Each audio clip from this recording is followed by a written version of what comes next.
2024 সালের জুলাই আগস্টে ঘটে যাওয়া ছাত্র এবং জনতার আন্দোলন এবং 5ই আগস্টে গণ অভ্যুত্থানের তোপের মুখে পড়ে আওয়ামী লীগ সরকারের পতনের পর বাংলাদেশের জনগণ কিন্তু একটি নতুন বাংলাদেশ দেখতে চেয়েছিল। অর্থাৎ ক্ষমতার ক্ষেত্রে, অর্থাৎ বাংলাদেশের পরিচালনার ক্ষেত্রে একটি নতুন বাংলাদেশ দেখার স্বপ্ন কিন্তু জেগে উঠেছিল বাংলাদেশের মানুষের মধ্যে, এবং এটি কিন্তু এখন বাস্তবায়িত হতে যাচ্ছে।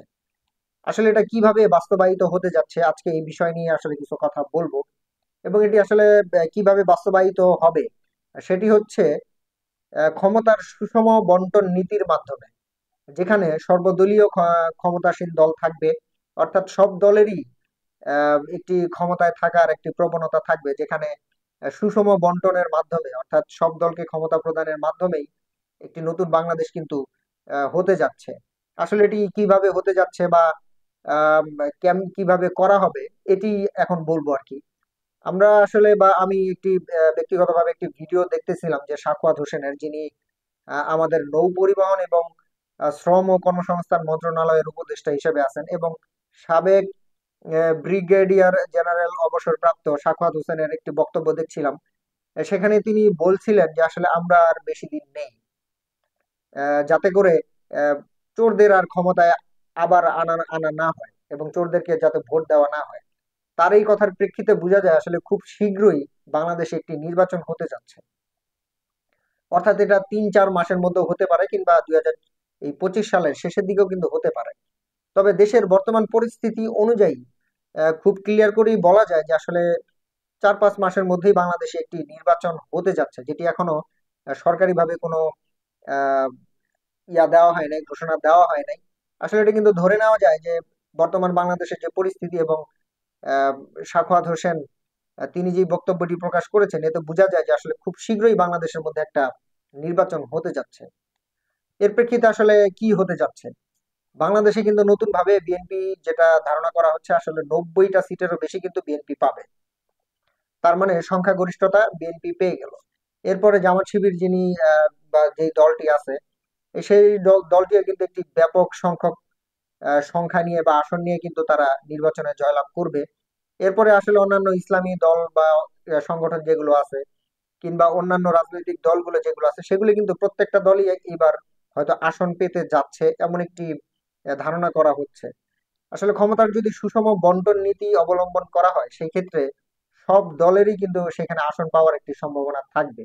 এটি হচ্ছে বাংলাদেশের আসলে নতুন একটি সম্ভাবনা, বা বাংলাদেশের জনগণ যে চাচ্ছিল যে আসলে নতুন একটি বাংলাদেশে ক্ষমতায় সরকারি পদে আসুক, সেটি কিন্তু এখন এর মাধ্যমে হতে যাচ্ছে। সেই ক্ষেত্রে আসলে বিএনপি কিন্তু আবার সংখ্যাগরিষ্ঠতা পেয়ে সরকারি পদে কিন্তু বসবে, বা রাষ্ট্র পরিচালনার আসনে কিন্তু বসবে। সেই ক্ষেত্রে বিএনপি কে আসলে অভিনন্দন, যে আসলে নেক্সটে বাংলাদেশের ক্ষমতায় আসার জন্য। এবং অন্যান্য দলগুলো যে আসতে যাচ্ছে, তাদেরকেও আসলে অভিনন্দন। আমরা তো আসলে সাধারণ জনগণ আসলে কোনো রাজনৈতিক বিষয়ের সাথে সম্পৃক্ত না।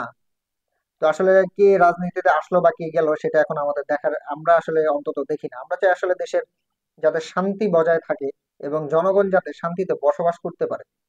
তো বর্তমানে আসলে এই সরকার বাংলাদেশের হালটা আসলে কতটুকু ধরে রাখতে পারতেছে, এটা আসলে আমরা হাড়ে হাড়ে টের পাচ্ছি। এক কথায় বলা চলে আসলে দেশের মধ্যে আইন শৃঙ্খলা বাহিনী কিংবা আইন শৃঙ্খলা পরিস্থিতি পুরোপুরি ভাবে কিন্তু ভেঙে পড়ছে। এই ক্ষেত্রে এখন রাজনৈতিক দল ছাড়া কোনোভাবেই এদেশের শৃঙ্খলা নিয়ন্ত্রণ করা সম্ভব নয়। সেই ক্ষেত্রে ডক্টর মোহাম্মদ ইউনূস কিন্তু রাজনৈতিক দলগুলোর সাথে একটি বৈঠক করেন। এর দ্বারা বোঝা যাচ্ছে যে আসলে বাংলাদেশে আসলে এখন সব রাজনৈতিক দলগুলি কিন্তু এখন ক্ষমতার আসনে বসতে যাচ্ছে। আগে আসলে কেমন ছিল যে শুধু বিএনপি বা কিংবা আওয়ামী লীগ এরাই ছিল আসলে ক্ষমতায়, কিন্তু এবার হয়তো একটি নতুন দিক কিন্তু অবলম্বন করা হবে, এমনই একটি আহ, সম্ভাবনা কিন্তু দেখা দিচ্ছে। আর বিএনপির ক্ষেত্রে যিনি সংখ্যাগরিষ্ঠতা পেয়ে বিএনপির দল থেকে কিন্তু তারেক জিয়া, যাকে আমরা তারেক রহমান কিংবা তারেক জিয়া বলে জানি, তিনি কিন্তু বাংলাদেশের প্রধানমন্ত্রী হবেন, এটা কিন্তু শিওর। কারণ আমরা বিগত সময়ে আসলে খালেদা জিয়াকে আসলে ক্ষমতায় দেখেছি, কিন্তু তিনি হয়তো এখন শারীরিকভাবে খুবই দুর্বল। সেই ক্ষেত্রে বিএনপির শীর্ষ দলের নেতা হিসেবে বা বিএনপির শীর্ষ নেতা হিসেবে তারেক রহমানই কিন্তু নেক্সটে প্রধানমন্ত্রী হওয়ার সম্ভাবনাটাই কিন্তু বেশি। আর এদিকে জামাত যদি ধরি, জামাতও কিন্তু বিপুল পরিমাণ একটি আসন নিয়ে কিন্তু ক্ষমতায় আসবে। সেক্ষেত্রে জামাতের আমির হয়তো ক্ষমতার একটি বা মন্ত্রিত্ব পদে একটি ভালো একটি পদ পাবেন, এমন একটি সম্ভাবনা কিন্তু দেখা দিচ্ছে। আসলে সেটা এখন কতটুকু সত্য হয় সেটা কিন্তু আমাদেরকে সামনের সময়ই বলে দিবে। এই মুহূর্তে যেটা বাংলাদেশের অভ্যন্তরে যেটা ঘটতেছে আসলে, বর্তমানে সরকার এবং ছাত্র জনতার পক্ষ থেকে যারা উপদেষ্টা হিসেবে আছেন, তারা কিন্তু পুরোপুরি ভাবে বাংলাদেশ নিয়ন্ত্রণে কিন্তু পুরোপুরি ভাবে ব্যর্থ।